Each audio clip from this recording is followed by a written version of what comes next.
Hello Orchid friends, how are you? Welcome back to my channel. If this is your first time watching my video, my channel is all about orchids. From what orchids I have, how I grow them, my thoughts on certain orchid topics, to what orchids in my collection are blooming, etc. So if you want to follow along my orchid hobby adventure, please consider subscribing to my channel and turn on the notification. Today in this video, we're going to look at one of my hybrids and also use this video as an opportunity to answer some subscriber questions about the SemiHydro method and some of the things that I do, and also my opinion on certain comparison on SemiHydro method with or without media. Okay, so at the bottom of the screen, you see the parentage, the cross information. So this orchid overall this year surprised me in a few ways, in a few nice ways. So it grew new leaves, lots of new area roots, as well as new spikes. So all spikes, including one new spike and two older spikes, all have bloom. So this video is a compilation of all the bloom photos I have taken during the course of this orchid's bloom season this year. They're sort of in a chronological order, but because there are multiple spikes and multiple blooms in different times, so I was on the fence about organizing the photos by spikes or by dates. But then in the end, I just decided that, I don't want to spend too much time putting those together, because unless they provide meaningful reasoning, otherwise I think it's just good enough to share photos so that you guys can take a look and also, get a sense of what kind of enjoyment, what kind of joy that these blooms have brought me earlier this year.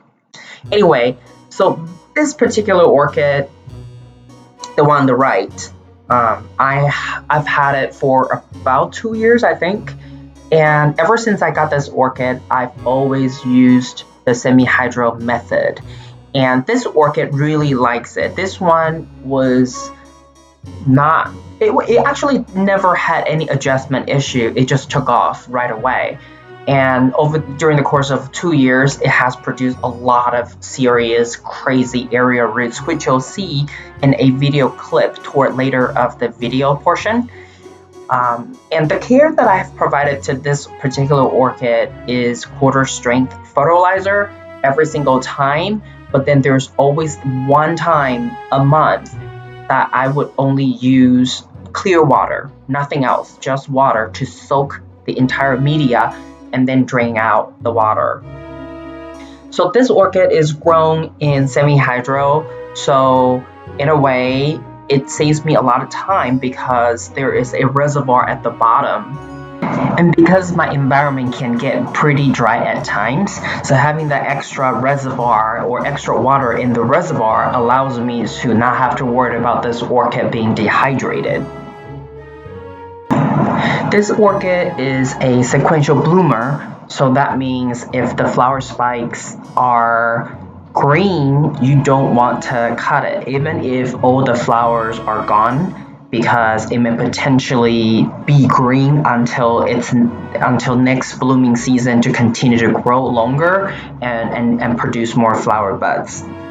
So for orchids with sequential blooming characteristics, you really want to just leave the spikes alone after the flowers are spent, after the flowers are done. You don't want to just cut them back because they can continue to grow. Because at least for this orchid, it put out one new flower spike, but then for the two older spikes from previous years, it actually have new branches coming out of their nodes. So potentially it could even grow more spikes from existing spikes that you already have.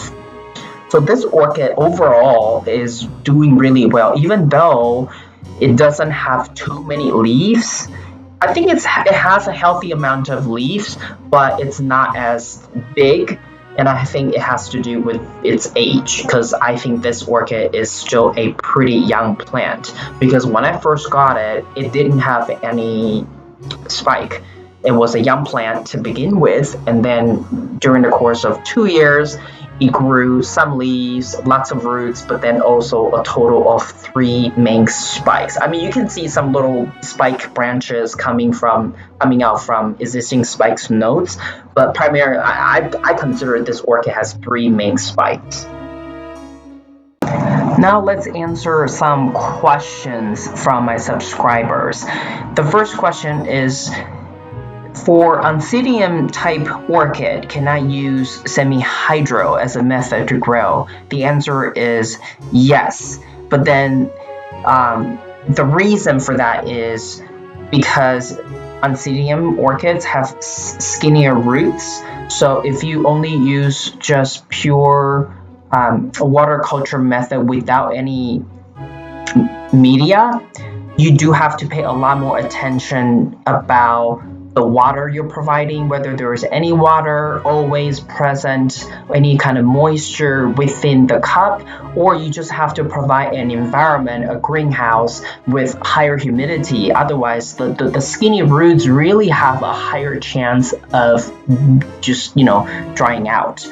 And if they're completely dry out for too long, the roots may die. So yes, Oncidium can definitely be grown in SemiHydro method, but you just have to make sure that you use media, like what I do with this orchid. But if it's without media and it's semi-water culture, without media, then you really have to pay a lot more attention to humidity and also the amount of water or the watering frequency. The second question is, for SemiHydro method, is there a need to drill additional holes above the reservoir area? Because we know for SemiHydro method, there is a reservoir at the bottom, and the way that the reservoir is formed is you would drill holes on the side, so that's the drainage hole. That's where the drainage hole is. Any water above that drainage hole would definitely come out, and that's how the reservoir forms. There's no drainage hole at the bottom of the container. But the question is there a need to drill any holes along the side of the cup that's above the reservoir? The answer is, I have seen people done it, and that the goal there is for them to allow additional ventilation. But for me, I don't have any additional holes for all my SemiHydro orchids, because in my environment it tends to get dry pretty fast. So in a way, I actually try to minimize the speed that the water would evaporate in my environment, because I don't want to have to keep adding water until, say, about a week's time.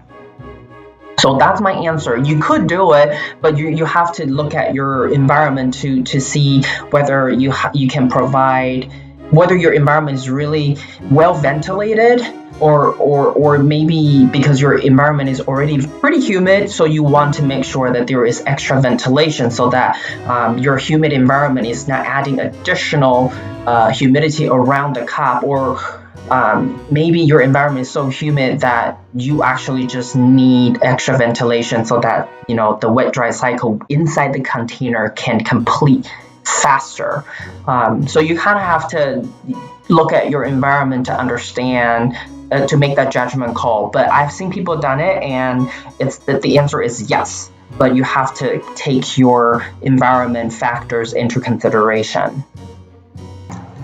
The last question is, what is the best case scenario for SemiHydro? I mean, for some people, the answer will be different. For some people, they may say, as long as my orchid blooms, that's the best case scenario. But then for me, I think that is definitely one case, because after all, when we grow orchids, we want to see our orchids bloom. But then with SemiHydro, I also consider it's successful if I see orchid roots completely grown into the reservoir. Because for me, that means I only need to add some water. I don't even need to fill up the reservoir, and the roots inside the reservoir at the bottom of the cup can already absorb the water. And to me, that's also another way to say it's a success. This is all I have for you today. If you like this video, please give it a thumbs up. And if you would like to get more orchid related videos from my channel, please subscribe and turn on the notification. I want to wish you happy growing, and I will talk to you in my next video. Ciao!